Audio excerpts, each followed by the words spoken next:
Well, this is the other one that, you know, tends to, I say, maybe put dive centers off working with people with disabilities, because they assume that it's going to be very, very expensive to be kitted out to work with people with different challenges.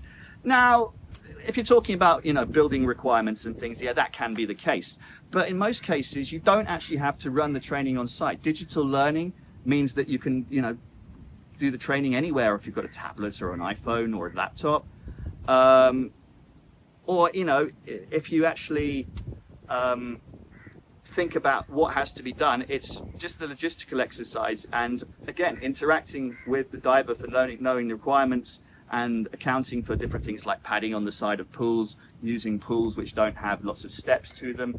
And, you know, just being, it's not a massive amount of expense that you have to do. Well, the more adaptable your dive gear is, that does make a difference. But we're not doing horrendously different dive gear.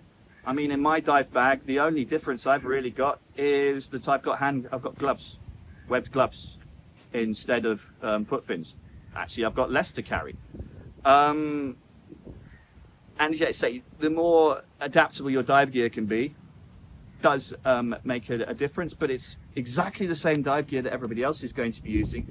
Yes, I know that you see, if you go online, you'll see special adaptive equipment.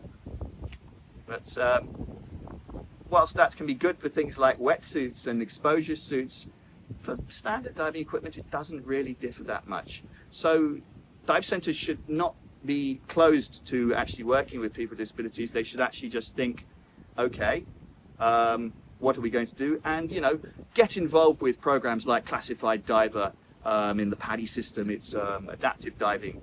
SDI have got Scuba, and there's lots and lots of programs out there, and in even individual, completely detached, disabled training organizations such as Dive Heart. You know, obviously you try and work with your agency the most, but there's lots and lots of information available out there, and dive centers don't have to be too negative about it. There are lots of ways they can make it happen, and it's not going to be a massive amount of cost. It's just about having the right mindset to be able to do it.